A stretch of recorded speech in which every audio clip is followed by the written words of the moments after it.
Hi friends, എല്ലാവർക്കും മൂമാനി മലയാളത്തിന്റെ പുതിയ എപ്പിസോഡിലേക്ക് വീണ്ടും സ്വാഗതം. ഒരു കാലത്ത് വ്യത്യസ്തങ്ങളായ സിനിമകൾ മലയാളത്തിലും തമിഴിലുമെല്ലാം വരുന്നത് വളരെ കുറവായിരുന്നു. വ്യത്യസ്തങ്ങളായി വരുന്ന സിനിമകളെ പ്രേക്ഷകർ ഏറ്റെടുക്കുന്നതും വിരളമായിരുന്നു. അതുകൊണ്ട് തന്നെ ഒരു കാലഘട്ടത്തിൽ ഇറങ്ങിയിരുന്ന സിനിമകളും കഥാപാത്രങ്ങളും ഏകദേശം ഒരുപോലെയുള്ളവയായിരുന്നു. എന്നാൽ ഇന്ന് അങ്ങനെയല്ല. വ്യത്യസ്തങ്ങളായി കഥ പറയുന്ന ചിത്രങ്ങൾ പല ഭാഷകളിലായി ധാരാളം വരുന്നുണ്ട്. അതുകൊണ്ട് തന്നെ അഭിനേതാക്കൾക്ക് വ്യത്യസ്തങ്ങളായ ഒരുപാട് കഥാപാത്രങ്ങളെ ചെയ്യാനുള്ള അവസരവും കിട്ടുന്നുണ്ട്.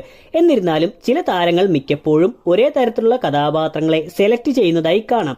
സോ ഇന്നത്തെ എപ്പിസോഡിലൂടെ മലയാളത്തിലും തമിഴിലുമുള്ള ഒരേ ടൈപ്പ് വേഷങ്ങൾ തന്നെ മിക്കപ്പോഴും സെലക്ട് ചെയ്യുന്ന കുറച്ച് നടീനടന്മാരെ കുറിച്ചാണ് നിങ്ങളുമായി ഷെയർ ചെയ്യാൻ ഉദ്ദേശിക്കുന്നത്.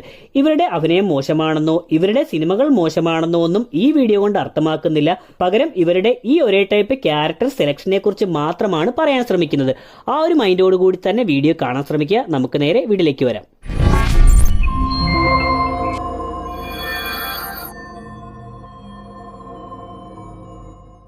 ആദ്യത്തേത് നിങ്ങൾ തമ്പനയിൽ കണ്ടതുപോലെ തന്നെ ഇളയ ദളപതി വിജയെക്കുറിച്ചാണ്. വിജയെ മിക്ക സിനിമകളിലും നമ്മൾ കാണുന്നത് ഒരു രക്ഷകന്റെ റോളിലാണ്. താൻ ജോലി ചെയ്യുന്ന അല്ലെങ്കിൽ താൻ ജീവിക്കുന്ന ഒരു നാട്ടിൽ നിന്നും മറ്റൊരു നാട്ടിലേക്ക് എത്തി അവിടെയുള്ള കുറച്ചാളുകളുടെ പ്രശ്നത്തിൽ ഇടപെട്ട് അവരെ ആ പ്രശ്നത്തിൽ നിന്നും രക്ഷിക്കുന്നതായിരിക്കും മിക്കവാറും വിജയുടെ റോൾ.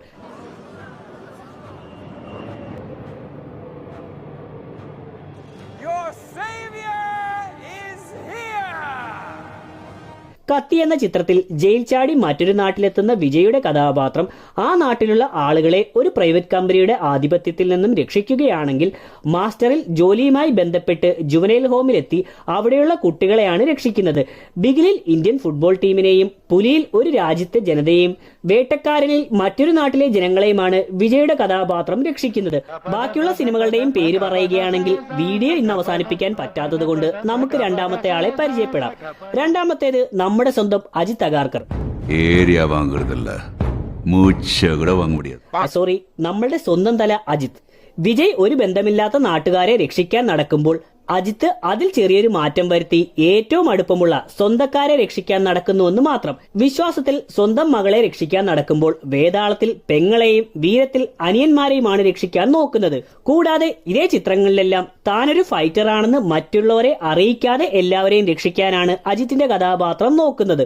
വീരത്തിൽ നായികയുടെ വീട്ടുകാരെ അറിയിക്കാതെയും വിശ്വാസത്തിൽ മകളെ തന്റെ ഐഡന്റിറ്റി വെളിപ്പെടുത്താതെ രക്ഷിക്കാനും, വേതാളത്തിൽ പെങ്ങൾക്ക് തനിക്ക് തല്ലുവശമുണ്ടെന്ന് അറിയിക്കാതെ അവളെ രക്ഷിക്കാനുമാണ് ഈ കഥാപാത്രങ്ങൾ നോക്കുന്നത്. അടുത്തത് ചിയാൻ വിക്രമിന്റെ കാര്യമാണ്.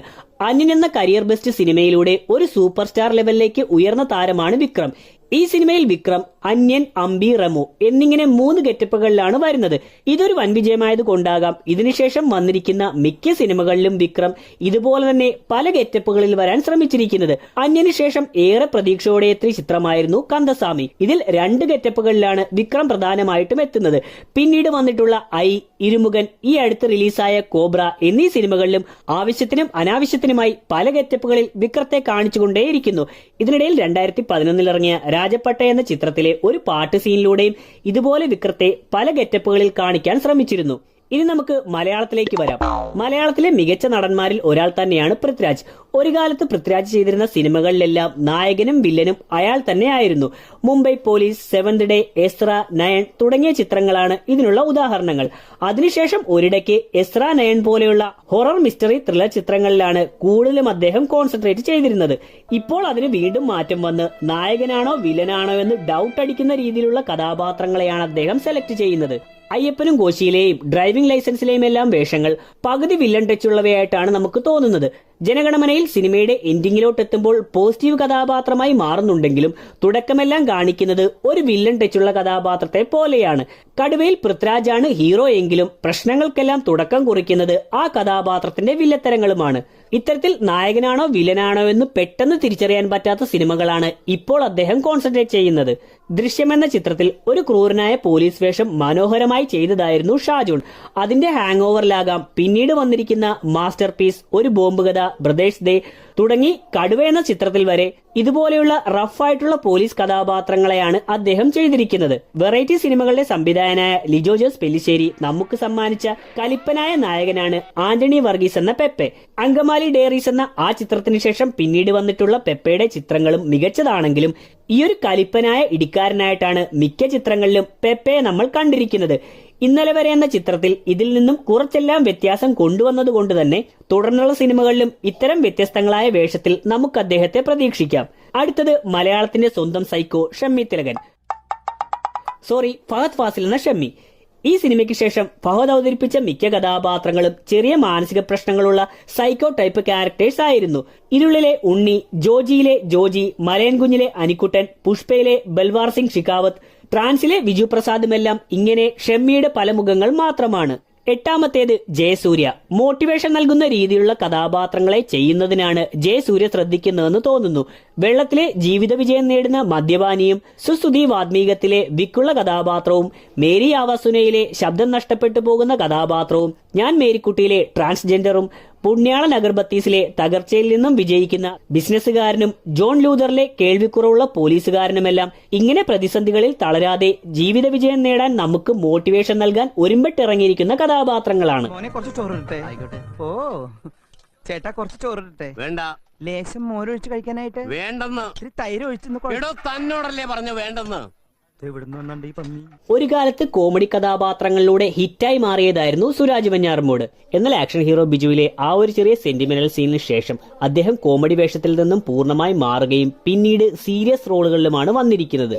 അതിനുശേഷം ഒരുപാട് നല്ല വേഷങ്ങൾ പല ചിത്രങ്ങളിലായി അദ്ദേഹം ചെയ്തിട്ടുമുണ്ട്. ഇതിൽ മിക്കതും വ്യത്യസ്തങ്ങളായിട്ടുള്ള കഥാപാത്രങ്ങളാണെങ്കിലും പഴയ സുരാജിന്റെ കോമഡി കഥാപാത്രങ്ങളെ നമുക്ക് നഷ്ടപ്പെടുകയാണ് ഉണ്ടായത്. ഇപ്പോൾ അദ്ദേഹം ചെയ്യുന്ന സിനിമകളെല്ലാം മികച്ചതാണെങ്കിലും വെറൈറ്റികളായിട്ടുള്ള പല വേഷങ്ങൾ ചെയ്യുന്നുണ്ടെങ്കിലും എല്ലാം സീരിയസ് ടൈപ്പ് കഥാപാത്രങ്ങളായി മാത്രം പോകുന്നതുകൊണ്ടാണ് അദ്ദേഹത്തെ ഈ ലിസ്റ്റിലേക്ക് ഉൾപ്പെടുത്തിയത്. ഇനി നമുക്ക് നടിമാരിലേക്ക് വരാം. ആദ്യത്തേത് കല്യാണി പ്രിയദർശൻ. കല്യാണി അവതരിപ്പിക്കുന്ന മിക്ക കഥാപാത്രങ്ങളും തല്ലുമാലയിലെ ഫാത്തിമ ബീവി പറയുന്നത് പോലെ റിച്ച്, യങ് ആൻഡ് ലക്ഷറി ടൈപ്പാണ്.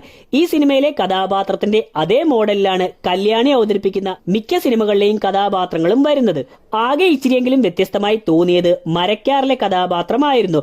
പക്ഷെ ആ പാവത്തെ അഭിനയിക്കാൻ സമ്മതിക്കാതെ ആദ്യം തന്നെ വെടിവെച്ച് കൊല്ലുകയും ചെയ്തു. അടുത്തത് രജീഷ വിജയൻ.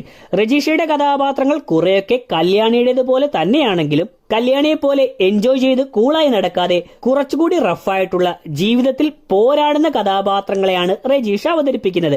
കീടത്തിൽ സോഫ്റ്റ്വെയർ കമ്പനിയിൽ ജോലി ചെയ്ത് തന്റെ എതിരാളികളെ നേരിടുന്ന കഥാപാത്രത്തെ പോലെ തന്നെയാണ് ലവിലെ ഹസ്ബൻഡുമായി വഴക്കിടുന്ന ദീപ്തിയും. രജീഷയുടെ കഥാപാത്രങ്ങളുടെ ഈ ഒരു പോരാട്ടം തന്നെയാണ് കോക്കോ, എല്ലാം ശരിയാകും, ജയ് ഭീം, ഫൈനൽസ് തുടങ്ങിയ ചിത്രങ്ങളിലും നമ്മൾ കാണുന്നത്. രജീഷ വിജയൻ ജീവിതത്തിൽ പോരാടി ജയിക്കാൻ നോക്കുമ്പോൾ ജീവിതത്തിന്റെ ഭൂരിഭാഗവും നിരാശയും ദേഷ്യവുമായി ജീവിക്കുന്ന കഥാപാത്രങ്ങളെയാണ് ഐശ്വര്യ ലക്ഷ്മി അവതരിപ്പിക്കുന്നത്. മായാനദിയിലെ അപ്പവും, അർച്ചന 31 നോട്ടൌട്ടിലെ അർച്ചനയും, കാണയിലെ സ്നേഹയും, വരത്തനിലെ പ്രിയയുമെല്ലാം ഇത്തരം ദേഷ്യവും നിരാശയുമുള്ള കഥാപാത്രങ്ങൾക്ക് ഉദാഹരണങ്ങളാണ്.